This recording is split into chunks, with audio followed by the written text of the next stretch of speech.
Stroke വന്നു കഴിഞ്ഞാൽ അത് എങ്ങനെ നമുക്ക് പെട്ടെന്ന് ഐഡൻറ്റിഫൈ ചെയ്യാൻ പറ്റും എന്നുള്ളത് ആദ്യം നമ്മൾ ശ്രദ്ധിക്കണം. Be fast. ബി എന്ന് വെച്ച് കഴിഞ്ഞാൽ നമ്മുടെ ബാലൻസ്, പെട്ടെന്ന് നമുക്ക് ബാലൻസ് നഷ്ടപ്പെടുന്നു. അങ്ങനെയാണെങ്കിൽ അതൊരു രോഗലക്ഷണമാണ്. പിന്നെ ഈ എന്ന് പറഞ്ഞാൽ കണ്ണിന് നമ്മുടെ കാഴ്ചയിൽ എന്തെങ്കിലും രണ്ടായിട്ട് കാണുന്നു, അല്ലെങ്കിൽ കണ്ണിങ്ങനെ വേറെ രീതിയിലോട്ട് ഷേപ്പ് വന്നു, ഡിപ്ലോപ്പിയ എന്ന് പറയും, രണ്ടായിട്ട് കാണുന്നു, അങ്ങനെ ഉണ്ടെങ്കിൽ നമ്മളത് ശ്രദ്ധിക്കണം.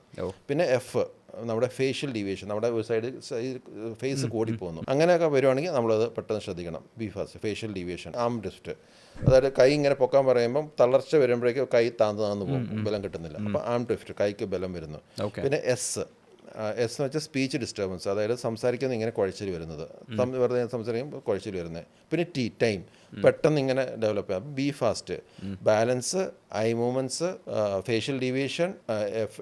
എന്ന് വെച്ചാൽ ആം ഡ്രിഫ്റ്റ്. എസ് എന്ന് വെച്ചാൽ സ്പീച്ച്, ടൈം ഫാസ്റ്റ്. അപ്പോൾ ബി ഫാസ്റ്റ് എന്ന് പറഞ്ഞാൽ ഇതാണ് സ്ട്രോക്ക് ആണെന്നുള്ളത് പെട്ടെന്ന് സാധാരണ ജനങ്ങൾ മനസ്സിലാക്കാൻ ഉപയോഗിക്കുന്ന ഒരു കോഡ്. അപ്പോൾ ഇത് മനസ്സിലാക്കി കഴിഞ്ഞാൽ പിന്നെ നമ്മൾ സ്ട്രോക്ക് എന്ന് പറഞ്ഞാൽ എപ്പോഴും അതിൻ്റെ ട്രീറ്റ്മെൻറ്റ് വെച്ച് എത്രയും പെട്ടെന്ന് സ്റ്റാർട്ട് ചെയ്യുന്നു അത്രത്തോളം എഫക്റ്റീവാണ്. കാരണം ഓരോ തവണ ബ്ലോക്ക് വന്നു കഴിഞ്ഞാൽ പിന്നെ ബ്ലഡ് ഫ്ലോ നടക്കുന്നില്ലല്ലോ. അപ്പോൾ ഞരമ്പിൾ ഇങ്ങനെ ഓരോന്ന് ഡാമേജ് ആയിക്കൊണ്ടിരിക്കുക. അപ്പം എത്രത്തോളം പെട്ടെന്ന് തന്നെ ഫ്ലോ റീഗെയിൻ ചെയ്യുന്നു അത്രത്തോളം ഫാസ്റ്റായിട്ട് നമുക്ക് തിരിച്ചു കൊണ്ടുവരാൻ പറ്റും. ഒരു സ്റ്റേജ് കഴിഞ്ഞാൽ നമുക്ക് അതിനെ തിരിച്ചു കൊണ്ടുവരാൻ കഴിഞ്ഞൊന്നും വരുന്നില്ല. മനസ്സിലായില്ലേ?